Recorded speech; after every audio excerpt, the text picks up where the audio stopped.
আলোচিত শিশু আসিয়ার পরিবারের খোঁজ খবর নিতে 15ই মার্চ হেলিকপ্টারে করে মাগুরার শ্রীপুর উপজেলার সবদালপুর হাইস্কুল মাঠে অবতরণ করেন বাংলাদেশ জামায়াতে ইসলামীর আমির ডক্টর শফিকুর রহমান। সেখান থেকে তিনি শ্রীপুরের সোনাইকুণ্ডি গ্রামে জমিয়া উমর বিন খাত্তাব রাদিয়াল্লাহু তাআলা আনহু গোরস্থানে গিয়ে আসিয়ার কবর জিয়ারত করেন।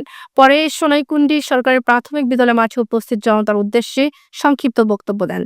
এ সময় তিনি বলেন, এ ধরনের নির্মম ঘটনা বারবার ঘটছে, কিন্তু ন্যায় বিচার নিশ্চিত না হওয়া পর্যন্ত অপরাধীরা সাহস পাচ্ছে।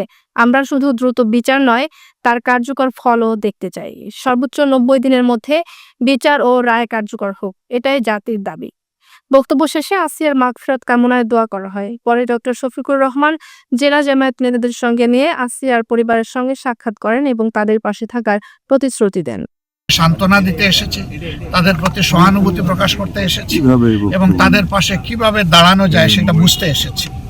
আপনাদের প্রতি আমাদের অনুরোধ যে শুধু আসিয়া নয়, আসিয়ার বিষয়টা তো অবশ্যই, এর পাশাপাশি সমাজে এই ধরনের যত ভয়ঙ্কর অপরাধ সংগঠিত হবে, আপনারা সাংবাদিক মহল সত্যকে সত্য হিসাবে তুলে ধরবেন, সাদাকে সাদা হিসাবে তুলে ধরবেন এবং কালোদের চেহারা সমাজের সামনে আপনারা খুলে দেবেন, যাতে করে ওদের শাস্তি নিশ্চিত হয়। সমাজ ওদেরকে ঘৃণা করে, সমাজ ওদেরকে বয়কট করে। আমরা এটাই সমাজের কাছে আপনাদের মাধ্যমে আমরা প্রত্যাশা করি।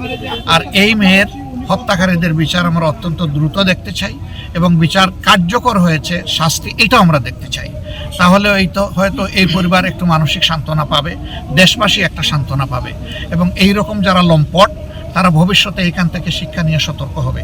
আপনারা এসেছেন আমাদের কথা কাভার করতে, আপনাদেরকে আবারও অসংখ্য ধন্যবাদ জানিয়ে আসলে আমরা চাই না, কিন্তু পাবলিকের বিভিন্ন সময় বিভিন্ন ঘটনা পাবলিককে, তাদের মতামতকে, তাদের আবেগকে প্রভাবিত করে।